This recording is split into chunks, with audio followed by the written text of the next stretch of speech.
Hi, I'm Lori Schilling, and I'm here to talk about the most important issue the world has ever seen, the PEDP, or Performance Evaluation and Development Plan.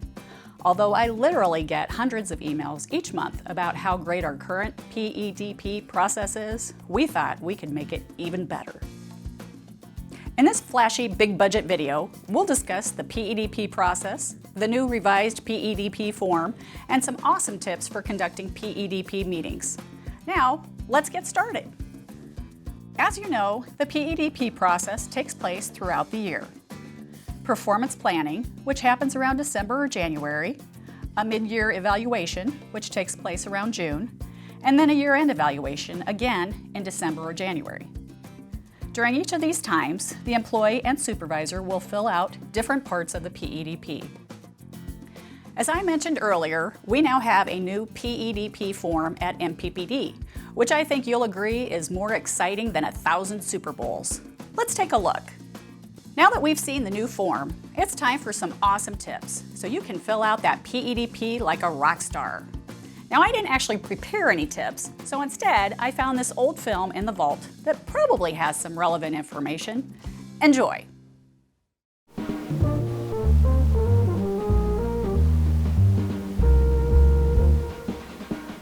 Welcome to an instructional tour of the PEDP. In this film, we'll briefly look at some common do's and do not do's.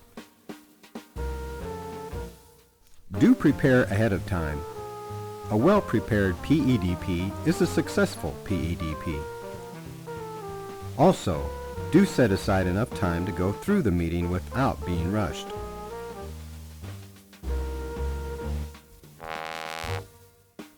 Do ask the employee to provide input on their goals and their performance.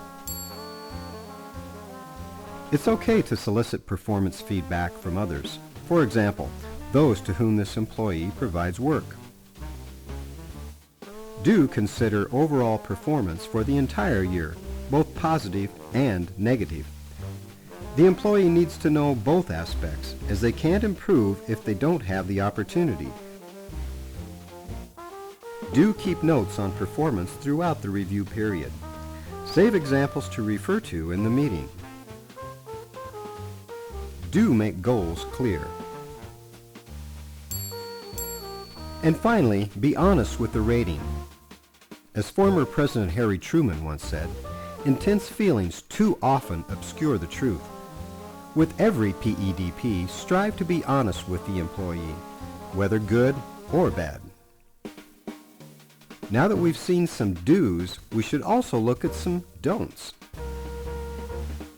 Don't make broad general statements using always or never.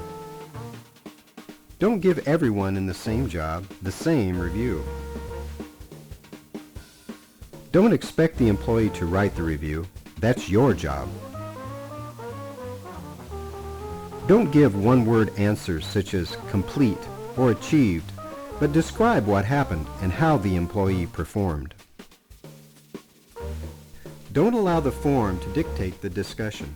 If you need to discuss something, but you're not sure where it belongs on the form, add a blank page to write on. Don't use FMLA leave against the employee. Don't be vague about performance expectations or actual performance. And finally, don't discuss merit pay at this time. And now we've seen what to do and what not to do with your PEDPs. By applying these rules diligently, you can help make our workplace a better place for everyone.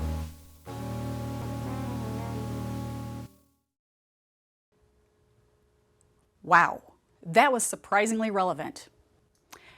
Anyway, if you have questions about the new PEDP, feel free to call your HR rep before your meeting. They can answer any questions you might have.